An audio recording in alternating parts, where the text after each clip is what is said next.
নমস্কার বন্ধুরা, আগের দিনের ভিডিওতে আমি দেখিয়েছি যে আপার প্রাইমারিতে যে 10% রিজার্ভ সিট আছে প্যারা টিচারদের জন্য, সেখানে প্রাইমারি টিচাররা বিবেচিত হবেন না।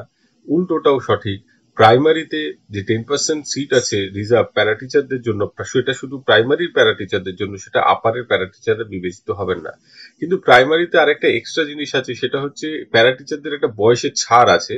2016 যে প্রাইমারি রিক্রুটমেন্ট রুল, সেখানে প্যারা টিচার যারা 10% রিজার্ভ কোটায় এয়ারমার্কড, তাদের জন্য একটা বয়সের ছাড় আছে, সেটা কি relaxable up to the period of service rendered by such candidates. যতটা সময় তিনি চাকরি করেছেন, সেই সময়টা যদি কেউ 5 বছর চাকরি করে থাকেন, তাহলে 5 বছর পর্যন্ত বয়সের ছাড় হবে। 15 বছর চাকরি করলে কি হবে, বা 10 বছর চাকরি করলে কি হবে না, হাইয়েস্ট বয়সটা হচ্ছে 40 বছর।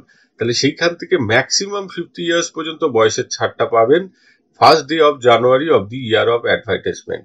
যে বছর অ্যাডভার্টাইজমেন্ট হলো সেই বছরের ফার্স্ট ডে অফ জানুয়ারি, 1 জানুয়ারিতে 50 বছর বয়স পর্যন্ত ছাড়টি তিনি পাবেন ম্যাক্সিমাম। এবার তিনি 15 বছর চাকরি করলেও 10 বছরের ছাড় পাচ্ছেন, 40 থেকে 10 বছর চাকরি করলেও 10 বছরের ছাড় পাচ্ছেন। তো পশ্চিমবঙ্গে যত প্যারা টিচার আছেন তারা সবাই 10 বছরের বেশি চাকরি করছেন।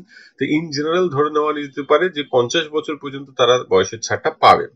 এইবারে কেস করেছিলেন একজন আপার প্রাইমারি প্যারা টিচার, তিনি শুধু বয়সের ছাড়টুকু পেতে চেয়েছিলেন।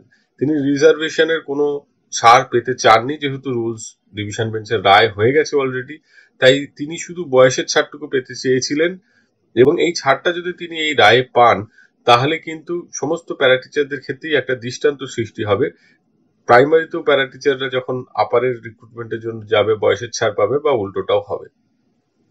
তো এইখানে যেটা হয়েছে, পিটিশনার তিনি 2007 সাল থেকে আপার প্রাইমারি সেকশনে চাকরি করছেন। ওয়েস্ট বেঙ্গল বোর্ডের যে 2020 সালের রিক্রুটমেন্ট প্রসেস চলছিল, সেখানে তিনি সেই সময়ে আবেদনের সময় 44 বছর তার বয়স হয়েছিল। West Bengal board of primary education তার আবেদনটিকে মঞ্জুর করেনি। এইটা যে রিল্যাক্সেশনটা প্যারা টিচাররা পেতে পারেন, সেটা 50 বছর পর্যন্ত পেতে পারেন, যেহেতু তিনি আবেদন করেছিলেন। কিন্তু ডিভিশন বেঞ্চের রায় আছে, যে রায়টা আমি আগের দিন দেখিয়েছি, প্যারাগ্রাফ 35, ওই পয়েন্ট নাম্বার 35, সেটা অনুযায়ী কিন্তু এই সুবিধাটা দেওয়া গেল না।